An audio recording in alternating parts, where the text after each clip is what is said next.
Hi guys! Magandang araw! Ngayong araw nga pala is magluluto tayo ngayon ng hipon. So ayan, ang una ko nga palang ginawa guys is hiniwa ko yung butter na binili ko since malaki siya kaya half lang yung nilagay ko. And after nyan is igisa na natin yung bawang. And pagkatapos ilagay na natin yung 1/2 na hipon. So nilagyan ko na ng konting asin, paminta, at saka Ajinomoto. So, ayan guys. Kita nyo is complete ricados na siya.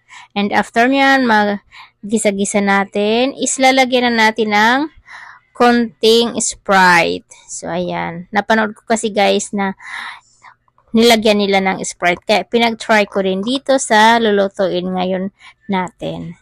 So, pagkatapos nyan, is nilagyan ko na ng ketchup. So, ayan. UFC ketchup. So, ayan. Manamis-namis ata ayan guys kapag naluto na. So, ayan. Pagkatapos nyan, konting halo-halo lang. And then, yung apoy nyan guys is konti lang. Hindi masyadong para mas masarap ang pagkaluto nyan.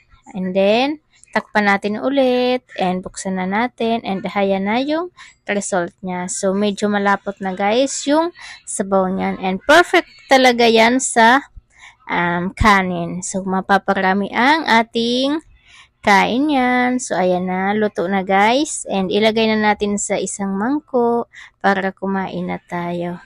And ayan. Sobrang malapot yung kanyang sabaw. And perfect siya talaga sa kanin. And mapaparami talaga yung kanin natin ngayong araw. So, ayan lang guys.